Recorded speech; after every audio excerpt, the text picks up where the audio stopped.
오늘은 내 영혼이 내 속에서 피곤할 때에 감사하라. 조금 길죠? 내 영혼이 내 속에서 피곤할 때에 감사하라 라는 제목으로 하나님의 말씀을 함께 나누도록 하겠습니다. 여러분, 호르메시스라는 말 혹시 들어보셨습니까? 호르메시스라는 말이 있습니다. 이것은요, 독성 물질이라도 극소량을 사용하면 오히려 좋은 효과를 낸다라는 의미라고 합니다. 호르메시스, 독성 물질이라도 아주 소량을 사용하면 오히려 좋은 효과를 낸다라는 그런 의미를 담고 있다고 합니다. 예를 들어서 방사선이 사람 신체에 굉장히 위험한 것으로 알려져 있잖아요. 우리가 건강검진이나 또 질환 진단 등을 위해서 CT나 엑스레이를 촬영할 때에 이런 의료기기에 이런 엑스레이에는 고해상도의 영상을 위해서 어느 정도의 방사선을 내보낸다고 합니다. 엑스레이나 CT 촬영을 할 때에 그렇게 방사선을 내보낸다고 해요. 그래서 병원에서도 엑스레이를 찍을 때에 촬영하는 직원이 밖에 나가서 찍습니다. 밖에서 단추를 눌러서 방사선에 노출되지 않도록 굉장히 조심하는 모습을 발견할 수 있다는 것이죠. 이처럼 위험한 것이 바로 방사선인데, 아이러니하게도 암에 걸리면 방사선 치료를 받습니다. 저희 아버지께서도 제가 전역한 후에 이제 암에 이렇게 치료를 받으신 적이 있습니다. 그래서 2박 3일 동안 그 방사선 그 방에 치료를 받으신 적이 있는데, 그 방사선 이거 되게 위험한 거 아니야? 라고 생각했던 기억이 있습니다. 그런데 실제로 이 암에 걸리면요, 방사선 치료를 한다고 하죠. 그렇다면 왜 이렇게 위험한 일을 치료 목적으로 하는 것일까요? 앞서 말씀드린 이 호르메시스 효과이기 때문입니다. 우리가 독감을 예방하기 위해 맞는 이 예방접종도 사실은 독감균을 넣는 것이라고 합니다. 왜 이런 위험한 행동을 하는 겁니까? 바로 호르메시스 효과 때문입니다. 마지막으로 주름 개선에 탁월한 복토스, 기억하시죠? 연예인들이 그렇게 맞는 복토스, 여러분 아시죠?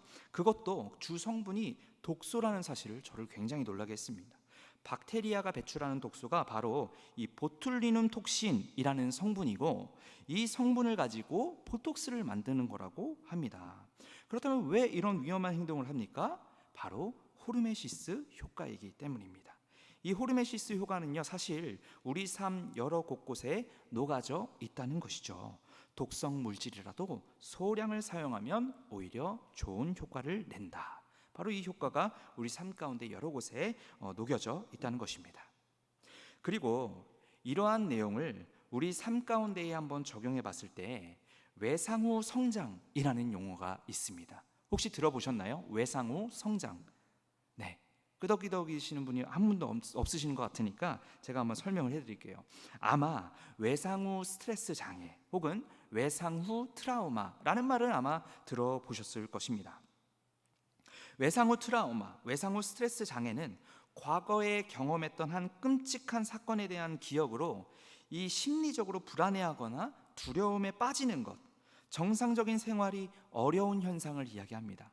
제 친구도요, 물놀이 같은 데 같이 놀러 가면은 물속에 절대 못 들어가요. 이 정도 이상으로 물에 들어가지 못합니다. 알고 보니까 초등학교 때 바다에서 물에 빠져 죽을 뻔한 기억이 있어갖고 그 외상후 트라우마로 인해서 물에 들어가지 못하는 상황이 있었다는 것이죠.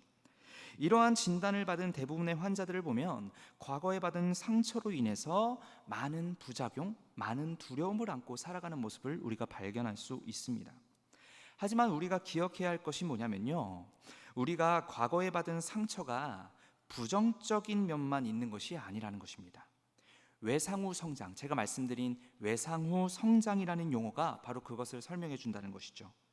외상후 성장은 과거에 경험한 그 나쁜 경험들, 그것을 극복하는 과정에서 오히려 예전보다 더 단단해지고 더 마음이 담대해지는 현상을 설명합니다.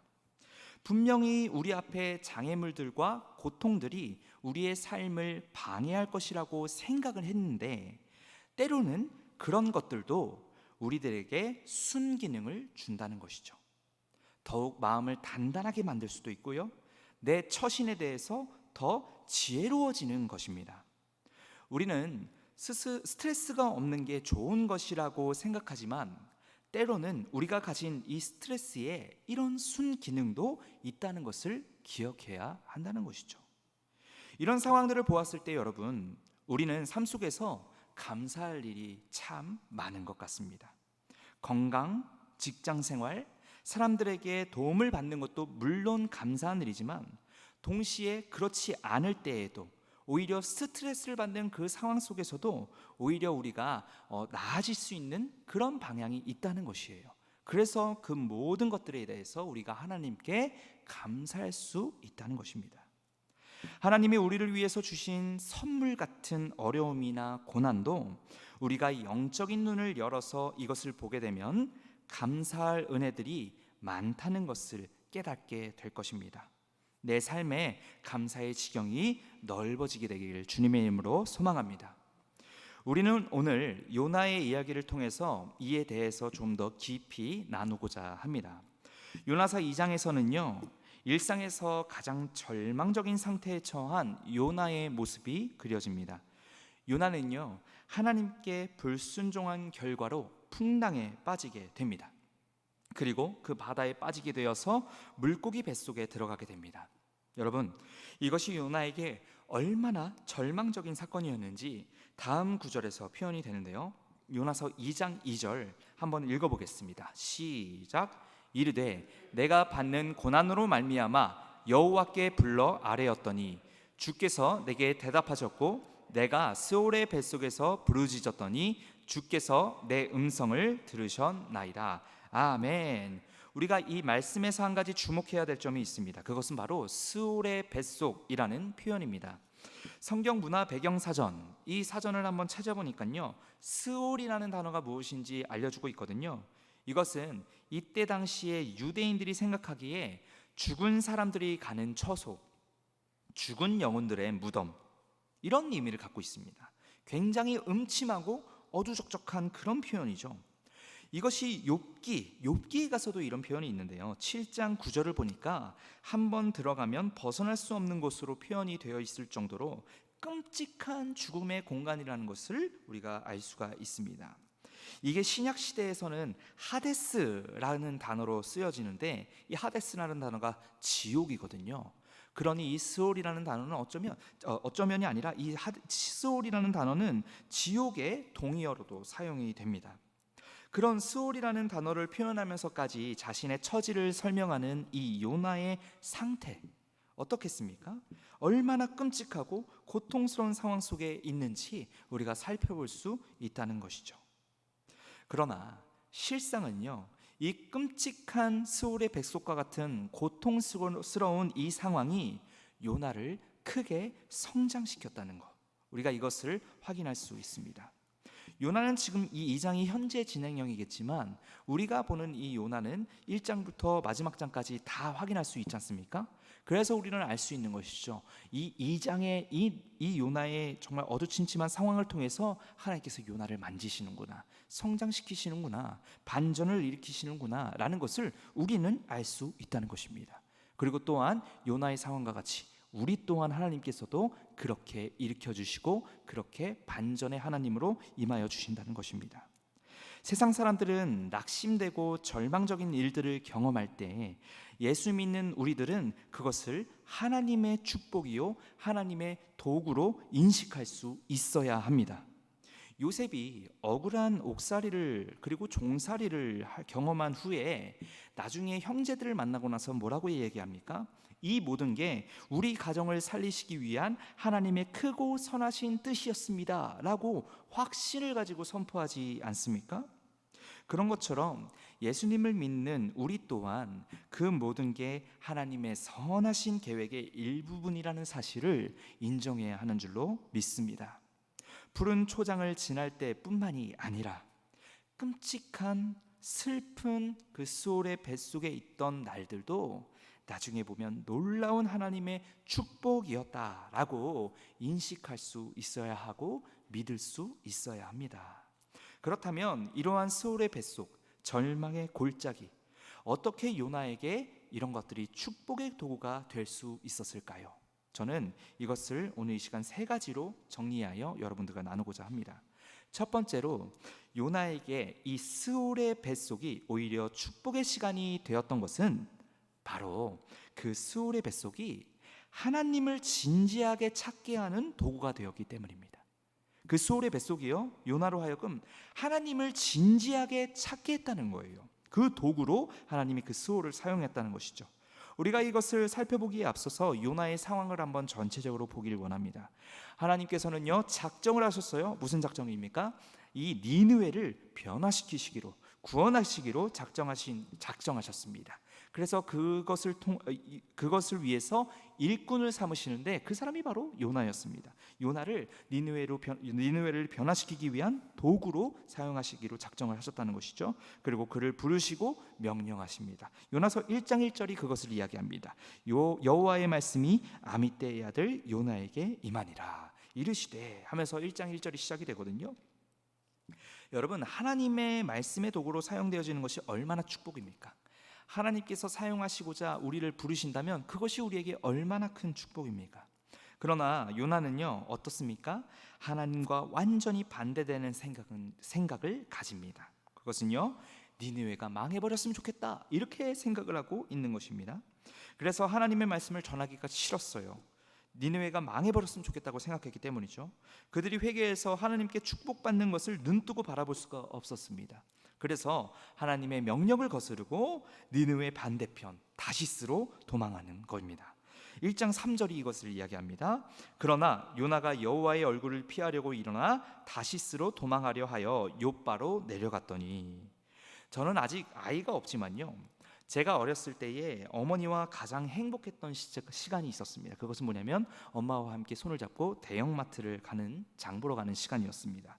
아파트 단지 내에 가장 큰 슈퍼마켓이, 상가가 있었는데 그 큰 상가 4층에 이제 슈퍼마켓이, 대형마켓이 있었거든요. 그때 당시에는 이마트, 하나로마트 이런 거 없었어요. 여러분, 1990년대 후반 그때쯤인데, 여러분 그때 가면 LG마트라고 있었는데 그게 제일 큰 마트였습니다. 그곳에서 갈 때마다 저는 이제 카트 앞에 딱 타고 어머니가 그 카트를 끌면서 이제 제가 좋아하는 거 사주시고 막 이랬던 기억이 납니다. 그때 이제 같이 어머니와 함께 장을 보는데 어머니가 이제 장난감 코너는 절대 가지 않으셨어요. 왜냐면 그것에 가면 이거 사줘 저거 사줘 하면서 10분 20분 제가 어머니 바지 끄렁이 잡고 이렇게 난리를 필 걸 알았기 때문이죠. 하지만 함께 이렇게 장 보면서 저를 먹이실 이제 음식들을 사시면서 함께 이제 대화 나누고 장난치면서 이제 장을 봤던 그 시간은 저에게 너무나도 행복했던 시간이었습니다. 그렇게 가는 시간대마다 저의 생일이었고 저의 크리스마스 같은 그런 느낌이었다는 것이죠. 근데요, 참 웃긴 게 있어요. 그 상가 건물 바로 밑에 층 3층에 학원이 있었거든요. 근데 그 마트 가는 상가 그 시간은 굉장히 좋았는데 학원 가는 시간은 굉장히 싫었습니다. 왜 그럴까요? 공부하기 싫었기 때문이죠. 친구들과 같이 비비탄 총싸움을 놀이터에서 계속 하고 싶은데 이 시간이 되면 학원을 가야 되기 때문에 굉장히 싫었던 시간이었어요. 함께 어머니와 함께 장을 보고 먹는 거 이렇게 사고 싶은 거 사는 그 시간은 좋으면서 제가 싫어하는 학원 그거는 제가 죽도록 싫어했던 그 모습, 이것이 근데 요나에게도 그런 철없는 모습이 보인다는 거예요.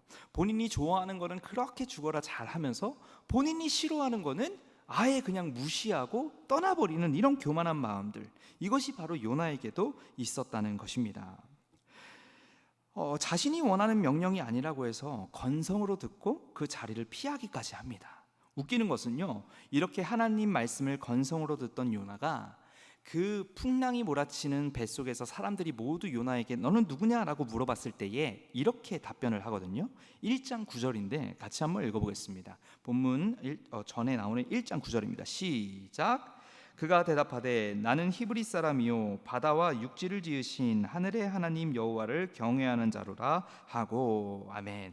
여러분, 지금 요나의 이 도망치는 모습, 자신의 마음에 들지 않는다고 하나님의 말씀을 거부하는 모습이 과연 하나님을 경외하는 모습이라고 이야기할 수 있을까요? 아니죠. 하나님이 보셨을 때 요나가 지금 이렇게 자기 입으로 얘기하는 게 굉장히 괘씸해 보였을 것입니다. 어떻게 하나님을 경외하는 태도라고 할 수 있겠습니까? 그런데요, 교회를 다니는 사람 중에서도 오늘 이 요나와 같은 사람들이 있다는 사실 여러분 기억하시길 바랍니다. 자신은 크리스찬이라고 얘기하고 자신은 하나님을 믿고 경외하는 사람이라고 말하지만 오히려 하나님의 말씀에 귀 기울이지 않고 중요한 순간에 자신의 경험과 인간적인 이성으로 세상을 살아가는 크리스천들이 얼마나 많이 있습니까? 내가 맛있는 걸 많이 먹을 수 있는 대형마트 가는 건 좋아하는데 학원에 가는 건 힘들다고 피하는 이런 어리고 철없는 모습이 사실은 우리의 신앙의 모습에서도 동일하게 나타나고 있진 않습니까? 이 말씀을 통해서 우리가 한번 깊이 하나님 앞에 생각해 봐야 할 문제라는 것입니다. 그런데 이런 요나의 태도가 다름 아닌 스올의 뱃속을 경험하면서 180도 달라지는 모습을 우리가 말씀을 통해서 알 수가 있습니다. 요나서 오늘 본문 2장 1절부터 4절까지 우리가 다시 한번 읽어보기를 원합니다. 2장 1절부터 4절입니다. 시작. 요나가 물고기 뱃속에서 그의 하나님 여호와께 기도하여 이르되 내가 받는 고난으로 말미암아 여호와께 불러 아뢰었더니 주께서 내게 대답하셨고 내가 스올의 뱃속에서 부르짖었더니 주께서 내 음성을 들으셨나이다. 주께서 나를 깊음 속 바다 가운데에 던지셨으므로 큰 물이 나를 둘렀고 주의 파도와 큰 물결이 다 내 위에 넘쳤나이다. 내가 말하기를 내가 주의 목전에서 쫓겨났을지라도 다시 주의 성전을 바라보겠다 하였나이다. 아멘. 여기서 4절 마지막에 보면요, 지금 요나가 자기 입으로 이렇게 얘기해요. 주의 성전을 바라보겠다 하였나이다. 이렇게 얘기합니다. 여기서 주의 성전은요, 하나님이 임재해 계시는 곳을 상징적으로 표현하는 단어거든요. 지금까지 요나는요 어땠습니까? 하나님 말씀 무시하고 자기 뜻대로 정반대의 길을 살아갔습니다. 도망갔습니다. 자기 눈에 좋아 보이는 것만 따라갔습니다. 그러던 요나의 태도가 완전히 달라지는 것입니다. 하나님을 의지하고 하나님 계신 곳을 바라보겠나이다 라고 본인 스스로 믿음의 선포를 하고 있는 것입니다. 그리고 하나님께 의뢰하는 모습을 지금 2장 1절부터 4절까지 보여주고 있는 것이죠. 하나님께서 임재해 계시는 곳을 바라보기 원한다고 말합니다. 어떻게 요나가 이렇게 달라지게 되었을까요? 2장 7절이 또 그것을 이야기합니다. 시작. 내 영혼이 내 속에서 피곤할 때에 내가 여호와를 생각하였더니 내 기도가 주께 이르렀사오며 주의 성전에 미쳤나이다. 내 영혼이 내 속에서 피곤할 때에 내가 여호와를 생각하였다 라고 이야기를 합니다. 피곤이라는 단어는요, 오늘 조금 새벽에 일찍 일어났더니 피곤하네, 혹은 오늘 정말 일 많은 거 처리했더니 피곤하네 라는 그 정도가 아니라 죽음에까지 닿을 정도로 괴롭고 절망적인 상태를 이야기하는 것이죠. 그것을 바로 여기서 7절에서 이야기하는 피곤할 때라고 표현을 하는 것입니다. 그런데 그 피곤할 때, 즉 절망적이고 고통스러운 때에 비로소 내가 하나님을 바라볼 수 있었다라고 요나가 스스로 고백하고 있는 것입니다. 그래서 요나의 고난은 하나님 앞에서 축복이 될 수 있었다는 것이죠. 생각해 보시죠. 이 땅을 살아갈 때에 우리가 고난과 고통과 그 아픔들을 가지고 있는 상태에서도 하나님을 바라보고 하나님 믿는 신앙을 소유하고 있을 때 그것이 바로 우리에게 축복이 아니겠습니까? 그것이 바로 우리의 영혼을 살리는 복이 아니겠어요?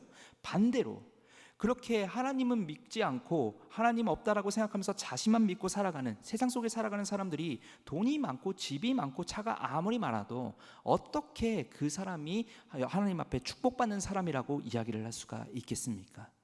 요나의 상황은요 굉장히 두렵고 떨리고 고통스러운 상황이다 할지라도 이런 상황을 통해서라도 하나님께 나아갈 수 있다면, 이러한 상황을 통해서도 내 영혼이 하나님께 바로 맞춰질 수 있다면 그것이 바로 내 영혼을 살리는 축복이 될 수 있다.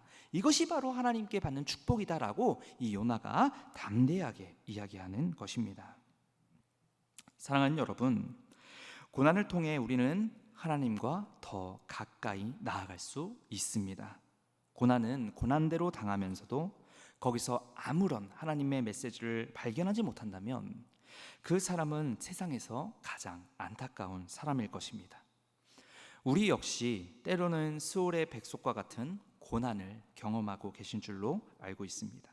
그럴 때에 우리가 해야 할 일은요, 내게 찾아온 고난을 하나님을 간절히 찾는 시간으로 바꿔버리는 것입니다. 이 고난의 때를 하나님만 잠잠히 바라는 축복의 도구로 바꿔 생각하는 것입니다.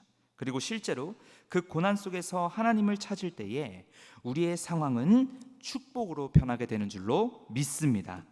이 사실을 기억하며 고통의 때에도 하나님을 찾으며 감사할 수 있는 그런 저와 여러분들이 되기를 주님의 이름으로 소망합니다. 그래서 우리는 피곤할 때, 즉 절망적이고 고통스러울 때에도 하나님께 감사할 수 있는 것이죠. 두 번째로, 요나에게 스올의 뱃속이 오히려 축복의 시간이 되었던 것은 스올의 뱃속이 하나님의 주권을 인정하게 되는 계기가 되었기 때문입니다. 그 스올의 뱃속이 오히려 하나님의 주권을 인정하게 되는 계기가 되었기 때문입니다.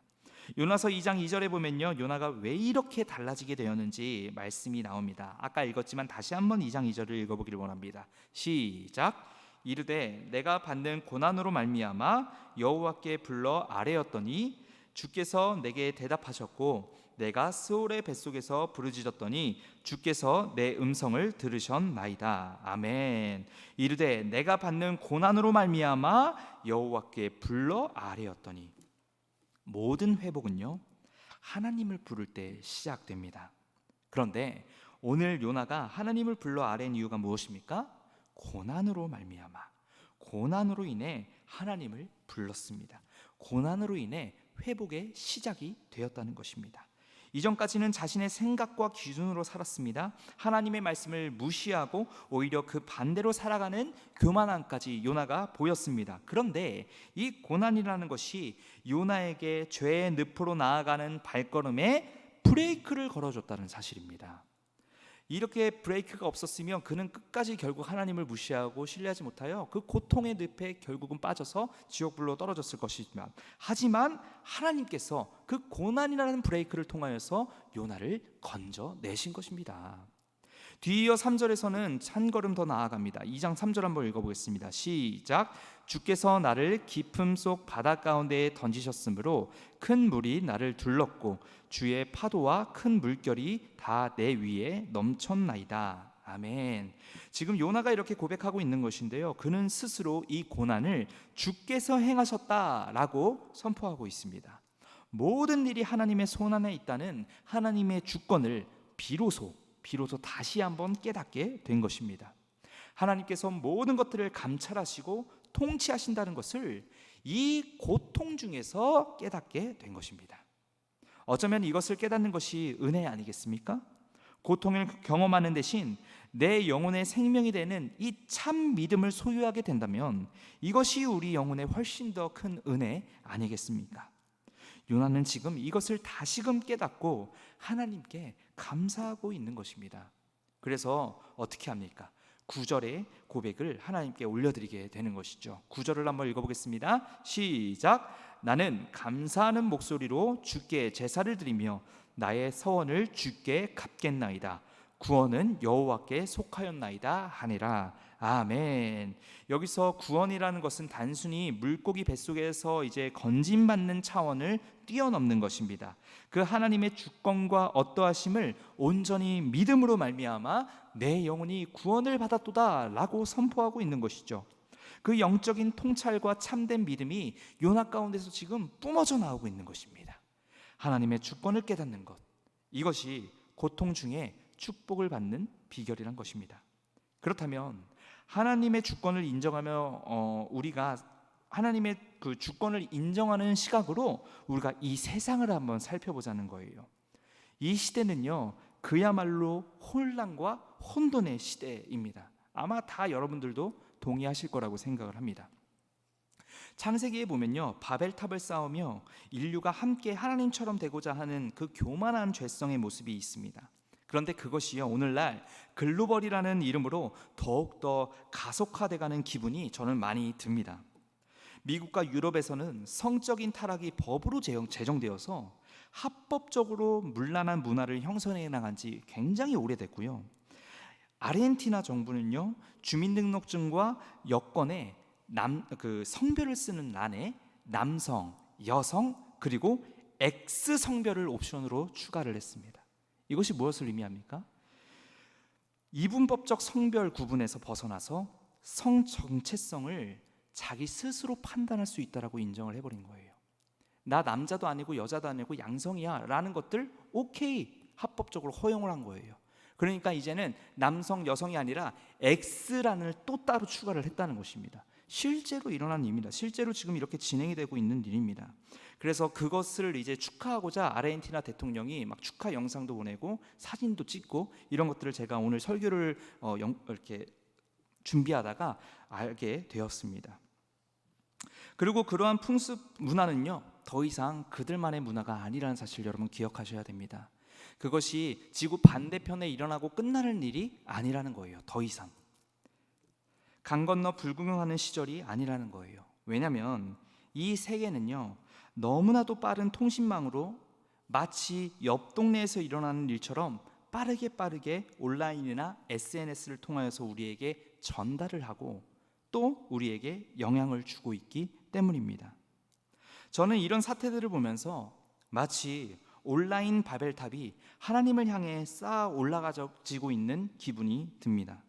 정말 말세라는 그런 생각이 듭니다.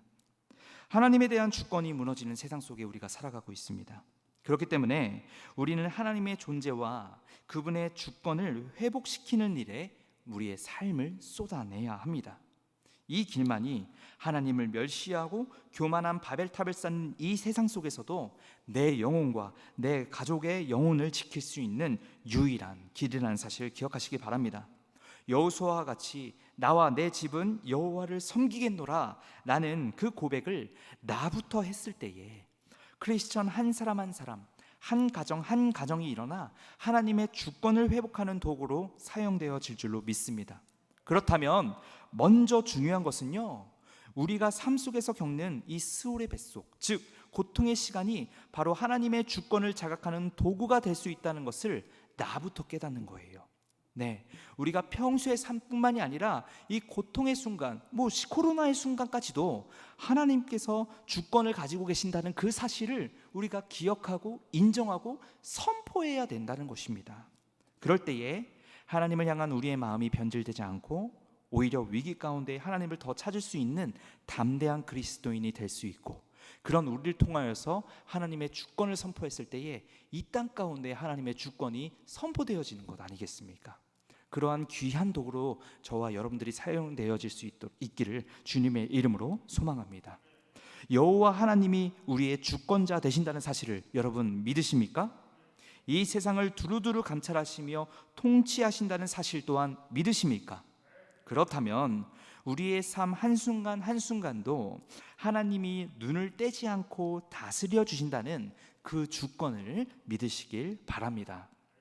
이러한 담대한 믿음이 바로 고통의 시간 속에서 일어나게 된다는 것을 요나를 통해서도 알려주고 있다는 것이죠.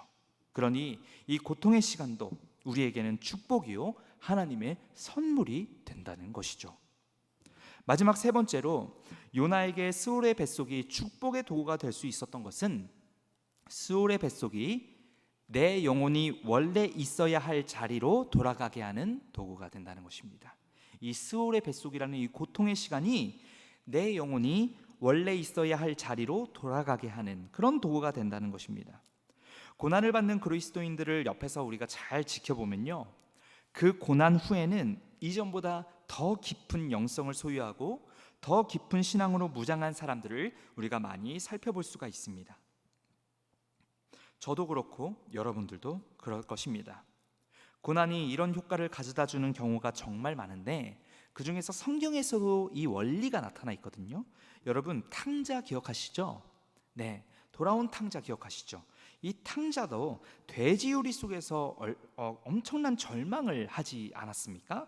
누가복음 15장 15절에서 17절까지가 이 탕자의 내용이 나오는데요, 같이 한번 읽어보겠습니다. 시작. 가서 그 나라 백성 중 한 사람에게 붙여 사니 그가 그를 들로 보내어 돼지를 치게 하였는데 그가 돼지 먹은 쥐엄 열매로 배를 채우고자 하되 주는 자가 없는지라.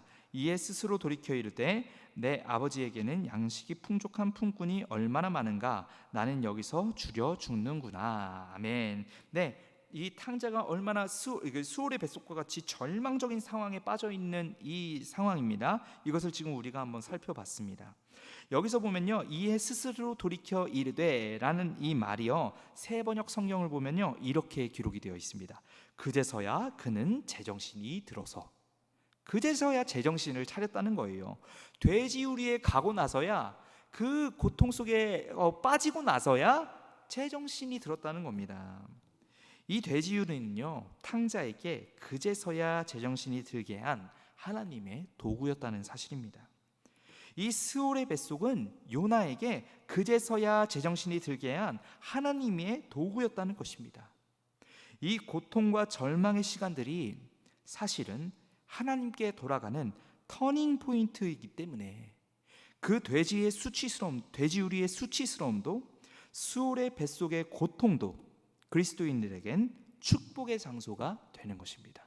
그리스도인들에겐 축복의 시간이 되는 것입니다. 그러니 우리에게 일어나는 고난을 보고 한탄하지만 말고 그 일이 제자리로 돌아가게 하는 도구가 된다는 사실을 기억하시길 바랍니다. 내 영혼이 이제는 다시 하나님께로 돌아가게 되는 그런 오히려 축복의 도구가 된다는 사실을 여러분 기억하시길 바랍니다. 살다 보면 원치 않는 병을 얻기도 합니다. 억장이 무너지는 일들을 만나기도 합니다. 열심히 했는데 억울한 일도 만나게 됩니다.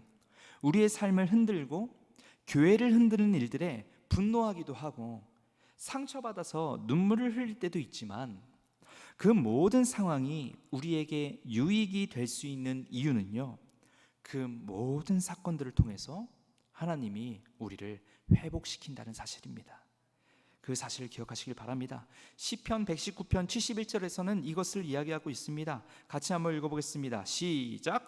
고난당한 것이 내게 유익이라, 이로 말미암아 내가 주의 율례들을 배우게 되었나이다. 아멘. 고난당한 것이 내게 유익하다. 왜요? 내가 주의 율례들을 배우게 되니까요. 내가 하나님의 말씀을 배우게 되니까요. 내가 하나님의 뜻을 알 수 있게 되니까요. 뭘 통해서요? 고난을 통해서요. 그러니 이 고난이 얼마나 우리에게 축복이 되냐 이 말입니다. 하나님의 뜻을 알고 하나님과 동행하는 것보다 유익한 것은 없습니다. 돈이 아무리 많은들 하나님의 뜻을 아는 것보다 더 유익하겠습니까? 집이 많은 집을 소유한들 하나님의 뜻을 알고 하나님과 동행하는 것보다 유익하겠습니까? 우리에게 가장 큰 유익은 하나님의 뜻을 알고 하나님과 친밀하게 동행하는 것인 줄로 믿습니다. 그리고 그것은 이 고난을 통해서도 하나님께서 주어주신다는 사실을 기억하시길 바랍니다. 그래서 정말 신앙에 담대한 사람들을 보면요, 정말 내가 저런 거 경험하면 정말 많이 힘들고 막 인상 쓰고 막 진짜 욕이 안 나오면 다행이지 정말 힘들 것 같은데 라고 하는 그런 사람들도 항상 웃고 있고 항상 할렐루야를 외치고 있고 더 크게 기쁘게 찬양하고 있는 모습을 우리가 발견할 수 있습니다. 그 사람들 바로 우리가 그런 사람이 되길 원합니다. 저와 여러분들이 그렇게 고난 속에서도 하나님의 축복의 통로로 알고 하나님을 깊이 찬양하고 예배할 수 있는 그런 저와 여러분들이 되기를 주님의 이름으로 소망합니다. 네, 그래서 고난도 유익입니다. 그래서 고난도 감사가 됩니다. 감사의 지경이 넓어지는 우리가 되길 바랍니다. 말씀을 마치겠습니다. 내 영혼이 피곤할 때에, 즉 내 영혼이 거친 풍파와 고난 속에서 사무쳐 있을 때에 우리가 해야 할 가장 지혜로운 방법은 무엇입니까? 그것은 살아계시고 온 땅을 두루두루 감찰하시고 주관하시는 하나님을 바라보는 것입니다. 모든 게 그분께 속하였다는 사실을 붙잡으며 이 상황을 통해 나를 정금 갖게 하실 주님께 감사하는 것입니다. 그러니 여러분, 고통의 순간에도 하나님께 감사하십시오. 그럼에도 불구하고 하나님께 감사합시다. 믿음의 감사가 우리의 유일한 돌파고요, 믿음의 감사가 우리의 영원한 능력이 된다는 사실을 믿으시길 바랍니다. 오늘 이 말씀을 통해서 우리가 확신할 수 있는 것이 있습니다. 하나님의 주권을 인정하는 믿음으로 그럼에도 불구하고 감사할 때에 하나님께서 우리 삶에 능력을 베푸신다. 이 사실을 믿으시길 바랍니다. 요나와 함께 하신 주님, 요셉과 함께 하신 주님이 오늘 그럼에도 불구하고 감사하는 저와 여러분 가운데에 우리의 영혼을 올바르게 돌이켜주시고 하나님의 주권을 다시금 알게 하시고 하나님을 간절히 찾는 영혼으로 변화시켜 주실 줄로 믿습니다. 그럴 때에 세상은 감당 못할 능력과 올바른 회복이 우리 가운데에 있게 되는 줄로 믿습니다. 그런 축복을 다 얻으시는 저와 여러분들이 되기를 주님의 이름으로 소망합니다.